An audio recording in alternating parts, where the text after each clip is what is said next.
Bienvenidos a White Paper 10. Yo soy Carla Berman. Y yo soy René Lankenau. Aquí estamos. ¿Cómo estás? ¿Qué onda? Bien, bien. Esta semana me toca ir a México. Hoy estoy todavía aquí en Monterrey, pero mañana salgo a primera hora y aparte estoy especialmente orgulloso de lo completa que está mi agenda en México. ¿A quién viene a ver? Cuéntanos. O no Eh, nos quieres spoilear. No, sí, o sea, a ver, es que como buen regio, si voy a pagar un vuelo de avión y un viaje, me interesa mucho que le voy a sacar muchísimo provecho, ¿no? Entonces, aquí me puedo organizar desayunos, comidas con gente interesante, voy a hacer un par de entrevistas. Aparte, como el equipo está creciendo en México, voy a poder tener una tarde completa para revisar pendientes y ver cómo estamos avanzando, cómo cerramos el primer trimestre. Entonces, motivado por mi Y la viaje. verdad, no están ustedes para saberlo ni yo para contarlo, pero mucha gente cree que René y yo somos así como súper amigos. Bueno, sí somos súper amigos, ya podemos decir que somos súper amigos, Hablamos todo el pero tiempo. en realidad nos hemos visto en persona, ¿qué será? ¿3 veces? ¿4 veces? Máximo, sí, claro. Y, Y y nos íbamos a conocimos cenar por hoy. White Paper. Y Y nos vamos a conocimos por cenar White hoy. Paper. Íbamos a cenar hoy, pero pues me dejó plantada. No plantada porque sí me avisó desde antes, pero Sí, no pasa nada, no pasa nada. sí, te la debo. Pero Oye, bueno, a pues, ver. Bueno, dime. no, pues te quería contar que he tenido un fin de semana un poco con muchas eventualidades. Entonces, me Ok. robaron el coche, una camioneta SUV que tenía pues ya 50, 60 mil kilómetros y 7 años. Los que me han oído saben que yo no compro un coche nuevo, ni muy difícil que yo compre un coche Mira, nuevo. yo tampoco, ¿eh? Tenemos eso en Mira, común también, claro, y eso que yo no soy regia, ¿eh? claro.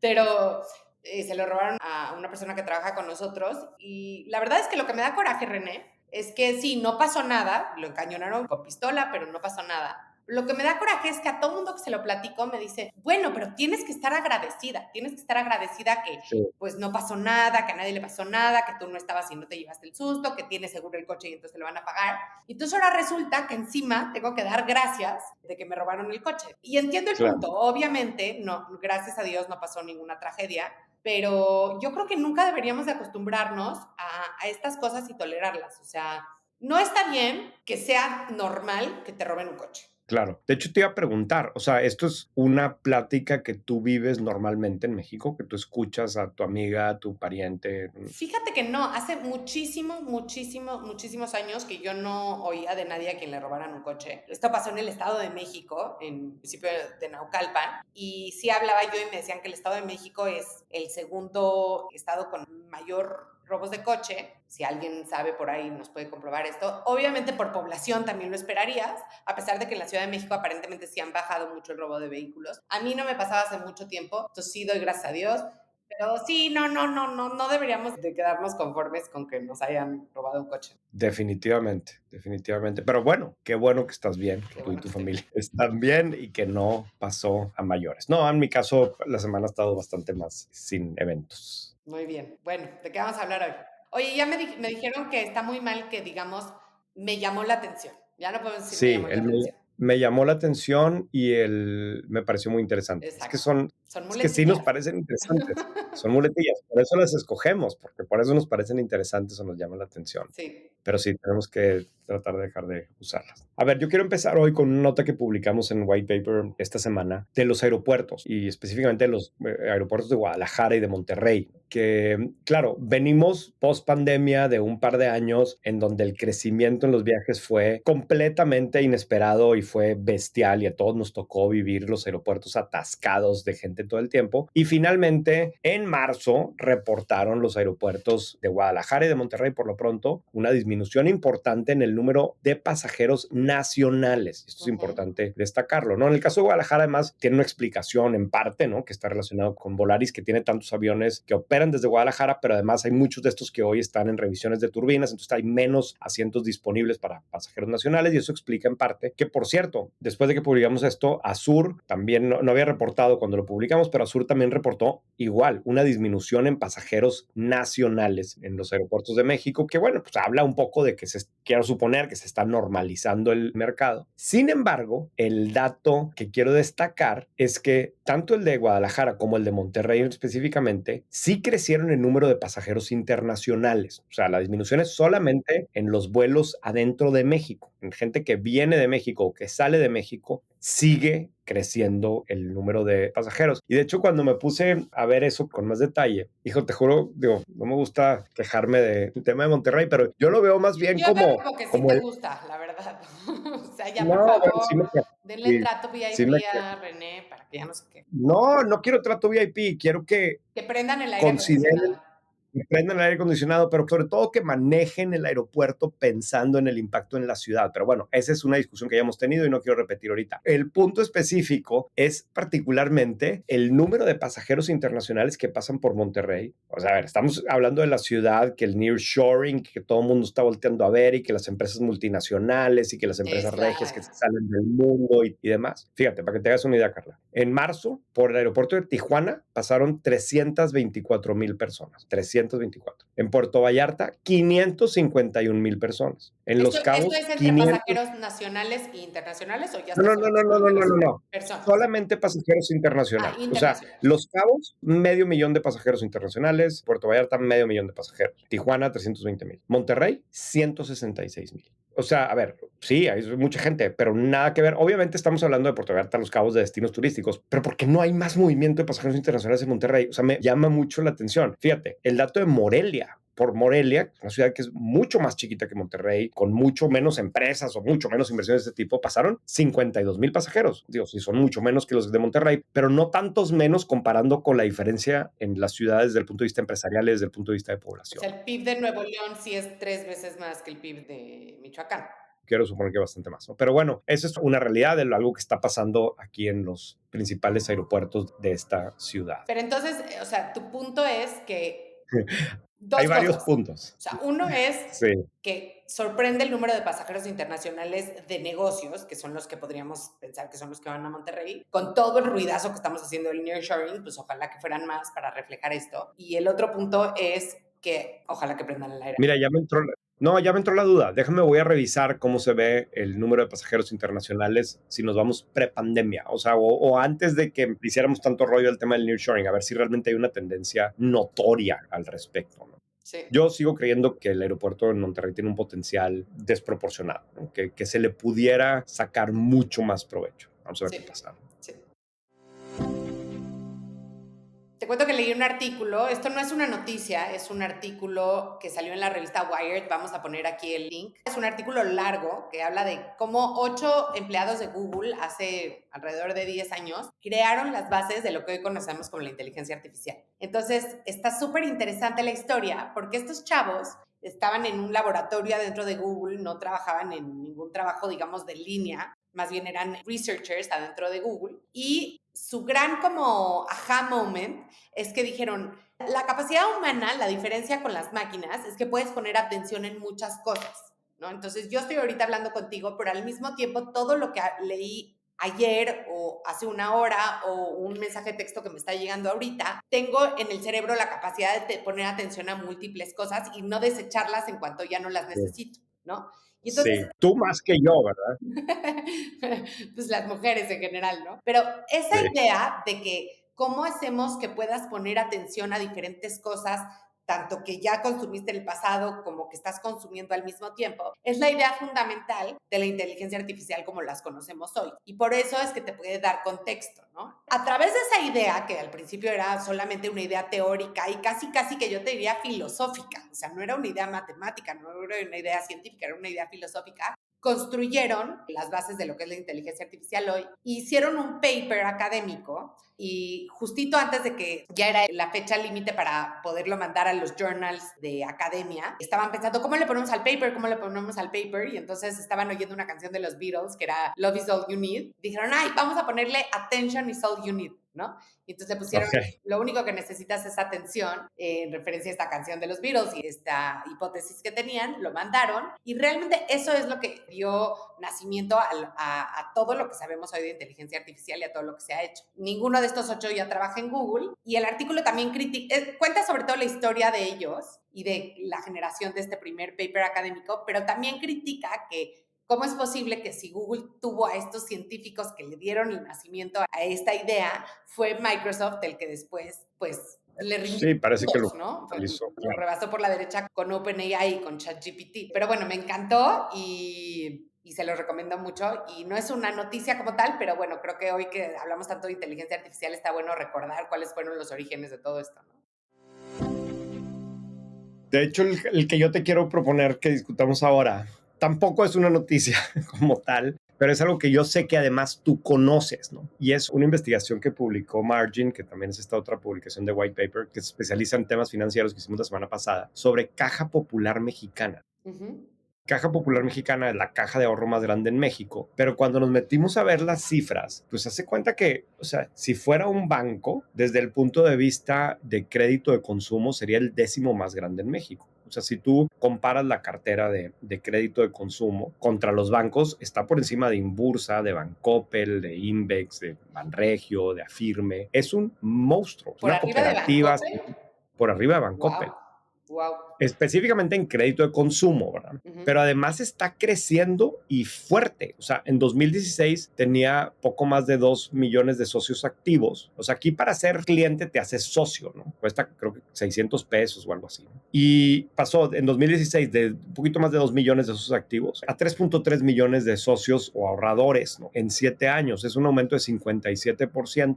Y los saldos de los ahorradores se disparó 134% El saldo en ese promedio. periodo. El saldo total, la suma de lo que tienen ahorrado ahí. De hecho, si te agarras los 15 bancos más grandes en captación tradicional, los 5 bancos que tienen más de 65 mil millones de pesos, nada más 5 Ujú. crecieron más de manera más agresiva que esto y son bancos que tenían una captación más chica, ¿no? Como Monex quizás. Entonces es algo que no tenemos necesariamente el radar, pero que además creo que vale la pena destacar considerando todo el ruido que le hacemos a fintech, todo el tema que hablamos de inclusión financiera, etcétera. O sea, aquí estamos hablando de una institución que crece particularmente en los estados en donde la inclusión financiera es más baja, ¿no? Tiene muchísimos clientes en Oaxaca, en Chiapas. Veracruz, en Chiapas, etcétera, ¿no? En donde no necesariamente de hecho están las fintech, ¿no? O es rara la que está ahí, ¿no? Pero Sí. al final la parte... Ah, perdón, dime, Carla. No, sabes que yo no conocía Caja Popular Mexicana hasta hace un par de meses, donde tuve la oportunidad de que me invitaron a dar una conferencia en su convención de ventas anual. Y fue muy interesante para mí cuando hice el research, porque es una de las pocas cooperativas funcionales que existen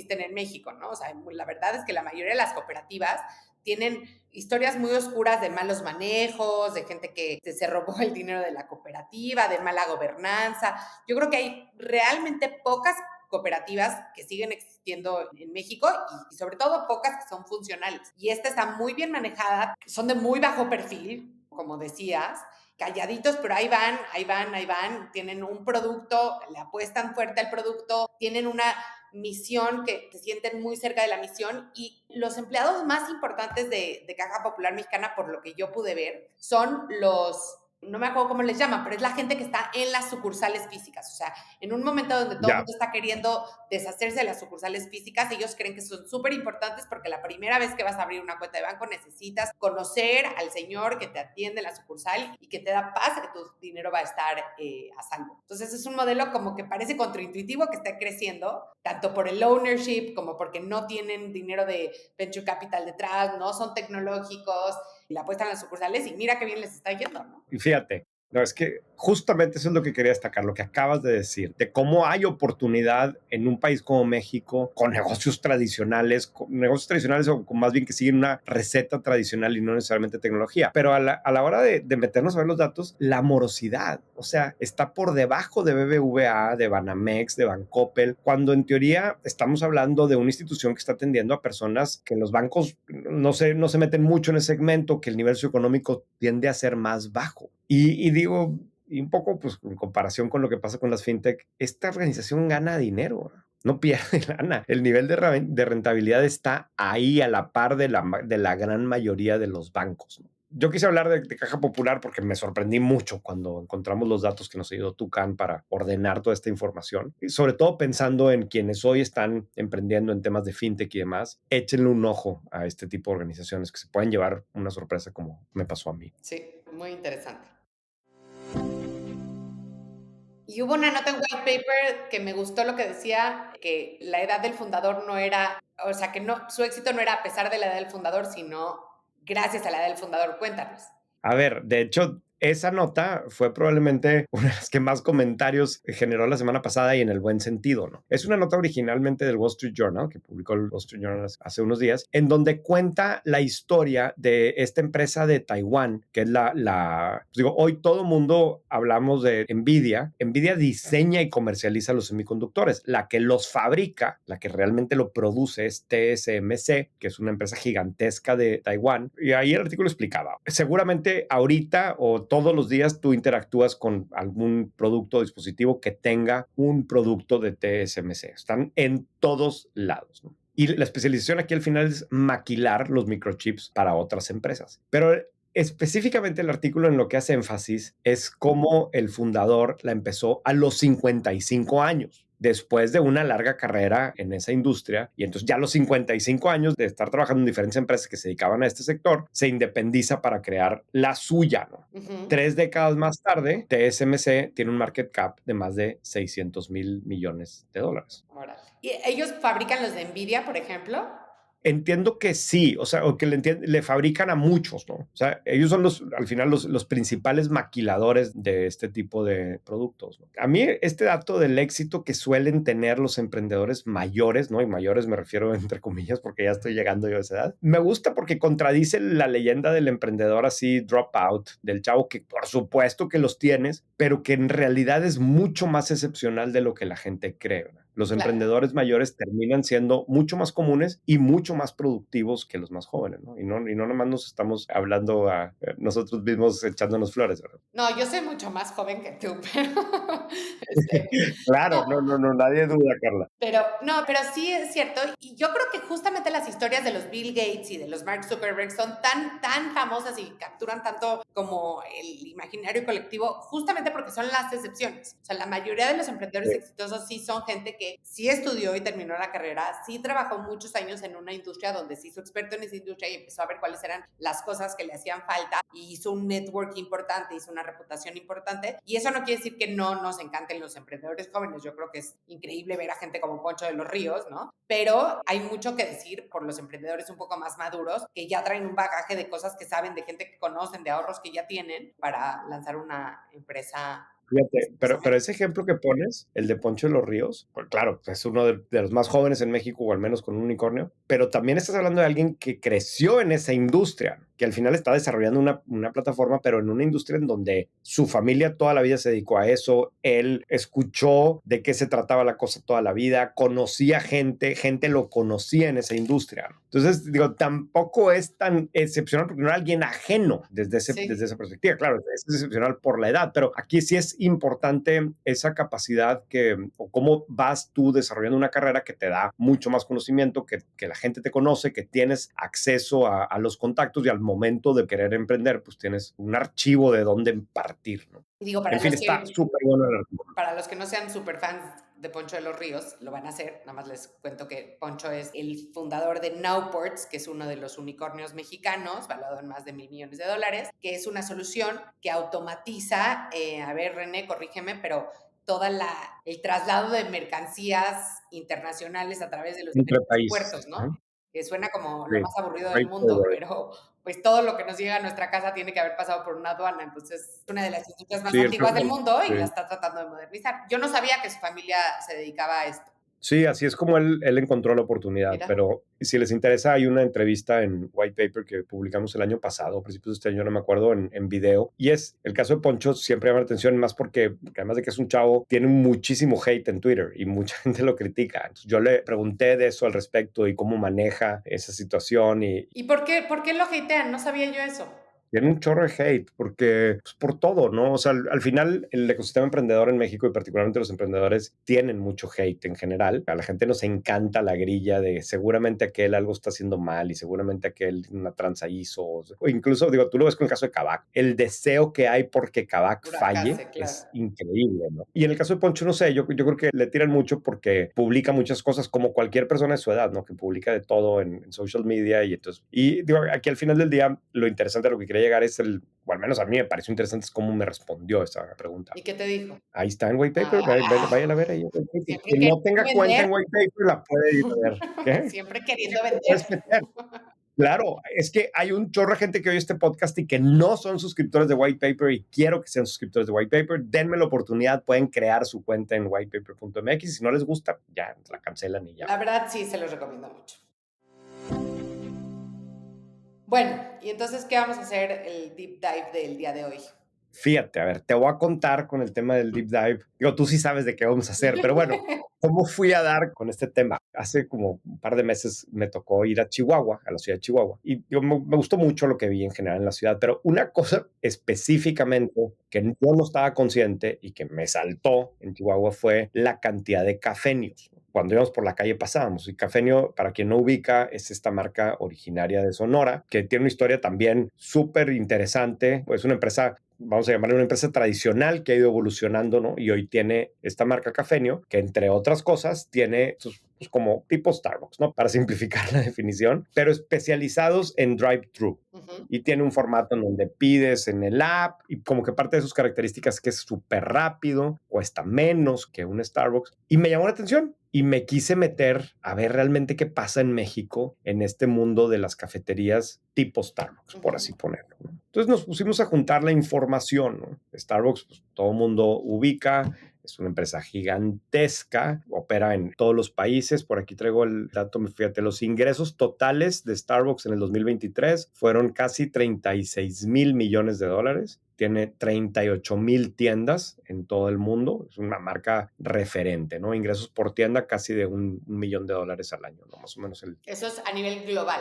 nivel global de Starbucks. En el caso de México, la marca la tiene Alsea. Alsea, si no me equivoco, Alsea la trajo, pero Alsea es el que la opera además y ha sido muy exitosa creciendo Starbucks, no solamente en México, sino en otros países, ¿no? Pero específicamente en México, arrancaron en el año 2002, o sea, hace tantito más de 20 años, primero con 4 sucursales, de ahí se pasaron a 43, de ahí a 117, 258. Crecieron muchísimo los primeros años. Luego, algo así, entre el 2010 y 2018 por ahí, el crecimiento habrá promediado como 20-25% en el número de aquí estoy viendo, sucursales al año. 22%. 22%, exacto. Y luego viene la pandemia, obviamente no crecen, 3%, 1%, y ahora lo empiezan a retomar, ¿no? El 2023 crecieron 9% y está pronosticado que hacia el 2026 van a crecer a 16%. Todo esto nos trae una red de cafeterías Starbucks en México que actualmente anda alrededor de las 820. 820 tiendas sucursales en todo el país. ¿Vamos bien? Estoy diciendo muchos números, interrúmpeme si me echo mucho rollo. Pero bueno, en 20 años, vamos a poner, hicieron 820 tiendas. Lo siguiente que quisimos hacer es ver, bueno, cómo se ve eso si lo comparamos entre el número de personas. Estamos hablando que hay un Starbucks por cada 160,000 personas en México. Eso lo podemos comparar, por ejemplo, con Little Caesars. Hay un Little Caesars, más o menos, porque no sabemos exactamente cuántas tiendas tiene Little Caesars, pero hicimos un cálculo. Little Caesars también tiene como una tienda por cada 160,000 personas. McDonald's, que pues sería un referente en el segmento del fast food, tiene un restaurante por cada 355,000 personas. Pero en el otro extremo está Oxxo. Oxxo tiene una tienda por cada 6,000 personas. O sea, ahí sí hay un friego de tiendas. Y entonces aquí hay el primer spin de la historia, ¿no? Y es que detrás de Cafenio está Oxxo. Sí. Y Cafenio, aunque es una empresa originaria, como decíamos, de Hermosillo, es quien era una empresa independiente, pero termina desarrollando la marca Andati o el café Andati de Oxxo y es el que le opera el café a Oxxo al grado que Oxxo termina comprando FEMSA Comercio, termina comprando la mitad de la empresa. Paréntesis, toda esa historia está en White Paper, también la pueden leer ahí los suscriptores de White Paper. Termina comprándola y hoy son socios. Y entonces, detrás de Café hay una empresa que por un lado surte todo el café en los Oxxos, pero además está desarrollando estas sucursales de drive-thru. Actualmente hay más de 200 cafenios. Ojo, estábamos hablando que Starbucks tiene 800 y tantos. O sea, ya por cada 200. 4 Starbucks ya hay un cafenio. Exacto. Que si lo piensas, es un montonanal. O sea, lo que pasa es que no, la gente que vivimos en las ciudades donde hay muchos Starbucks, no vemos a los cafenios, porque creo que la estrategia ha sido que se van a donde Starbucks no está poniendo un footprint interesante, ¿no? Es que justo das en el clavo, Carla. Creo que es muy probable que si estás escuchando este podcast tengas siempre un Starbucks a la mano.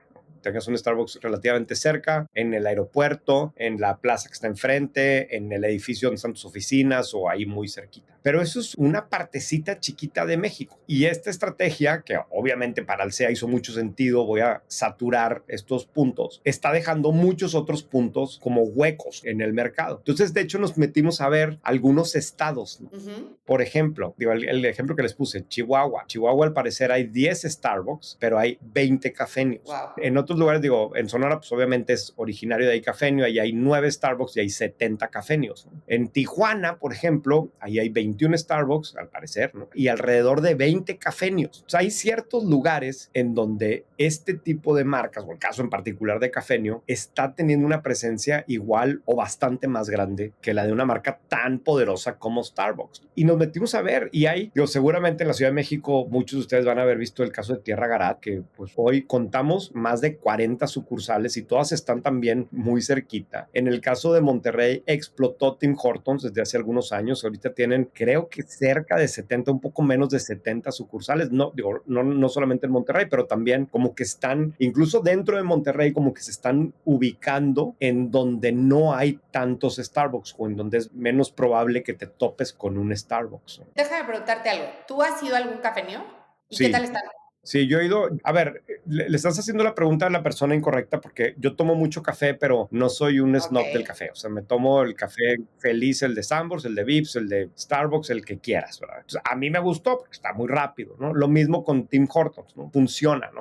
Tim Hortons probablemente está más similar a Starbucks, o sea, desde el punto De de la vista del experiencia de el tipo de compra. espacio, exacto, de ser también lugares que vas a ir a pasar el Sí. rato, ¿no? A mí me pasa, por ejemplo, en la Ciudad de México, que normalmente voy, como esta semana, que tengo un desayuno y luego una cita y luego tengo que hacer tiempo, ¿no? Pues siempre acabo en un Starbucks porque tengo 1 hora o 2 horas y me sirve como un lugar para redactar. Bajo esa lógica, un Tim Hortons funciona muy bien, un cafenio no tanto, ¿no? Porque creo que hay algunos que sí tienen lugar, pero por lo general es un Ok. drive-thru, ¿no? Depende como que más de para qué lo vas a utilizar. Estos de Tierra Garat también ya lo utilicé como un espacio para estar ahí, como que traen más el énfasis quizás hacia la comida. Y luego están las otras marcas mexicanas, por ejemplo, el caso de Cielito Querido, que está en la Ciudad de México. No sé si hay en otros lugares de la Ciudad de México, que los lugares están súper bonitos, que fue como que un concepto para competirle a Starbucks con una marca muy mexicana, con un sabor muy mexicano, burlándose de los tamaños de Starbucks, pero luego como que dejó de crecer, ¿no? Es de Grupo Herdez, lo compraron ellos y como quiera tienen 60 y tantas sucursales, ¿no? Ahí está y claramente está el concepto de la marca súper bien desarrollado. Si no me equivoco, lo he empezado a ver que lo mencionan más en los reportes de Herdez, entonces a lo mejor hay un plan para crecerlo. Está el caso de Punta del Cielo, que también hay en algunos aeropuertos, que sé que tienen más de 100. Está el caso de Italian Coffee, que hay en muchas carreteras, que esos tipos al parecer tienen más de 300 sucursales, ¿no? Entonces hay una oportunidad alrededor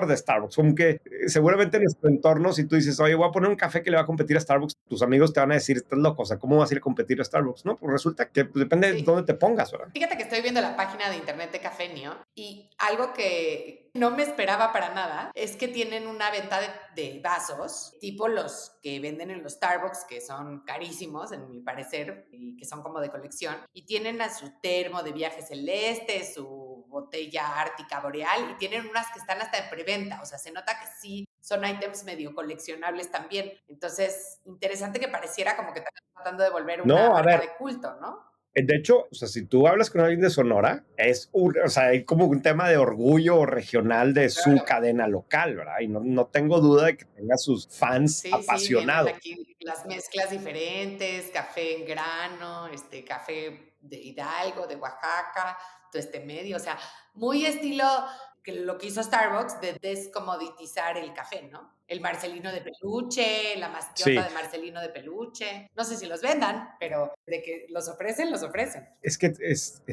fíjate, tienes ese lado de la creación de una marca o sea, tradicionalmente el café es una cosa genérica, súper barata, que te servían ahí en una taza en una cafetería y Starbucks vino a crear toda esta categoría y demás, pero el otro que creó Starbucks fue esto que comentábamos ahorita del el espacio como tal, ¿no? Y un espacio para trabajar y para cuántas citas no has tenido tú, entrevistas de trabajo, etcétera, y te citas en Ujú. un Starbucks, ¿no? Ponte a pensar que eso pues, no existía hace nada de tiempo, ¿no? No sé, te quedabas de ver en no sé dónde. Pero luego estas otras o varias de estas otras, como el caso que dices tú de Cafenio, pues ya ni siquiera tienen ese espacio, pero la propuesta de valor es que sea un café bueno, pero con una marca. Otra vez le estás metiendo a la marca. Y a mí por eso también me llama la atención lo que está haciendo Oxxo, ¿verdad? Que cuando hablas de café, pues para bien o para mal medio estás hablando de Oxxo. Aquí en Saltillo abrieron una versión de estos cafés, pero que se llama Andati Drive como tal, ¿no? Y tiene más la imagen más parecida a Oxxo, ¿no? Entonces como que lo agarraron y lo rebrandearon. Si no me equivoco, en Monterrey también hay uno. Ahora, estos los hicieron hace un año y como que no han hecho más. Quién sabe si les ha funcionado, a lo mejor no tienen tan buen margen o qué. En algunos Oxxos han estado probando con barras de café más sofisticadas y en algunos otros, creo que hay uno aquí en Monterrey que pusieron hasta un Wow. barista. Entonces ya le metiste también ese nivel de complejidad que no creo que le encante a los hardcore de Oxxo, porque parte del cuento de Oxxo es la super alta rotación y entras y sales rápido. Y cuando le empiezas a meter ese tipo de variaciones, Ya se queda la gente adentro. sí, no sé, seguramente son productos que tienen un margen increíblemente espectacular, pero a lo mejor le resta rentabilidad por otro lado. Ve tú a saber. A mí sí me llama la atención el que una empresa como FEMSA Comercio le esté poniendo el ojo. Tiene todos los recursos. Aparte, ahorita tiene más caja que nadie. La cantidad de efectivo que hay dentro de FEMSA es increíble, pero tampoco es que se vea como que le están acelerando Sí. tanto. Y en términos de café, creo que es interesante ver qué va a ser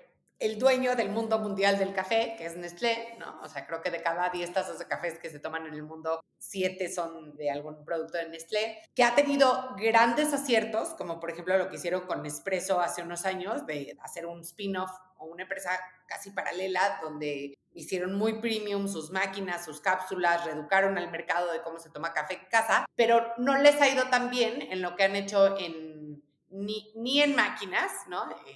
Las máquinas de Andati antes de que Andati entrara a Oxxo eran máquinas de Nestlé. Eso le debe de haber dolido muchísimo a Ok, eso algún no lo vendedor sabía. que perdió esa cuenta. Y también trataron de hacer un experimento en México de cafeterías, se llamaban, híjoles, no me acuerdo cómo se llamaban, pero con el simbolito rojo de Nescafé, las hicieron de la marca con Corporación Mexicana de Restaurantes, que son los que tienen Wings y otras marcas de restaurantes, Ajá. y Y pues algunos, no he oído bien. mucho al respecto, pero no parece como que fue un home run y ahora están abriendo 300, ¿no? Entonces, a veces el que era el rey del café no Sí, necesariamente puede ser el rey en todos los canales todo el tiempo, ¿no?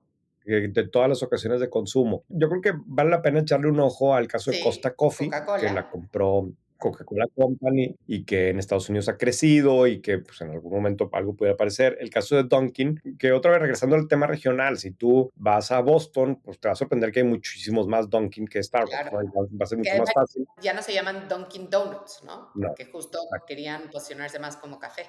exacto. Y ahí vienen a México, o si no es que ya están aquí, pero sé que van a llegar también. Krispy Kreme hasta cierto punto. Entonces hay otras marcas ahí alrededor. A mí la gran lección de todo esto es cómo en todos los segmentos y en todas las industrias, aún y cuando parece que hay un competidor ultra dominante y que todo mundo asocia como que la marca, pues hoy usamos el término Starbucks como para casi que definir la categoría, Sí, vamos por un Starbucks. hay espacio para propuestas diferentes, ¿no? Y hay espacio para emprendedores mexicanos que quieren crear una marca y que ven que a lo mejor simplemente por un tema regional pudieran tener una ventaja o por algo en su propuesta de valor. Padrísimo. Pues voy a buscar un café cerca de mí porque ya quiero ir a probarlo.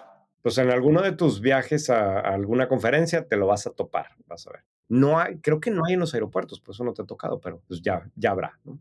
Muy bien, me toca a mí la recomendación esta semana. Te toca a ti la recomendación. Y es un artículo que se llama How to Start Google. Lo escribió Paul Graham, el fundador de Y Combinator. Está buenísimo, sobre todo para quienes tenemos hijos adolescentes. O sea, es un artículo que él escribió más bien como una clase o como una conferencia que le iba a dar a niños en secundaria, creo. Ok. Alumnos de secundaria. Aparte está muy simpático la liga y todo porque está publicado en una página Horrorosa. como de los principios de los finales de los 90, sí, o sea, viejísima, el formato más a la antigua que hay. Pero es un artículo verdaderamente útil para tener una conversación con tus hijos, de lo que significa emprender en términos entendibles y como muy motivantes. Una súper recomendación para papás o mamás que quieran tener una plática con sus hijos sobre entrepreneurship y cuándo sí emprender y qué significa y lo que implica y lo que sacrificas y lo difícil y lo padre. Está hecho justamente para niños. A mí me pareció buenísimo. Yo se lo mandé a mis hijos. No hemos tenido la discusión. No los he perseguido yo al respecto, pero la voy a tener esta semana y me preguntas la que sigue y Sí, vemos. suena buenísimo, ya lo vi. Si ven una página horrorosa, están en el lugar correcto. Parece como que la hicieron en 1992. No, 92, no, 2001. ¿Y 2001. cómo le haces para que sí lean lo que les mandas tus hijos? Dame un tip. Porque luego los O corteo. sea, les haces O examen. sea, sí, o sea, luego los corteo a tener la plática primero, pero además me abstengo de mandarles muchas cosas. O sea, hay tantas cosas que me gustaría mandarles que ya hice ese error de mandarles de más y pues lo dejan de poner importancia. Ahora, también la realidad es que acostumbro más mandarle una cosa específica. Yo tengo muchos hijos, ¿no? Como saben. Y hay cosas que me gustaría que sé que le funcionarían a todos, pero que hace más sentido a lo mejor que se lo mande yo a Alicia ese podcast o a Jimena ese artículo en particular o a René eso, porque también cada uno tiene gustos diferentes y si logro que vea que, a ver, René, esto es para ti, lo voy a discutir contigo, es más probable que sí lo lea. Oye, si no lo leen, ¿les retienes el domingo o...?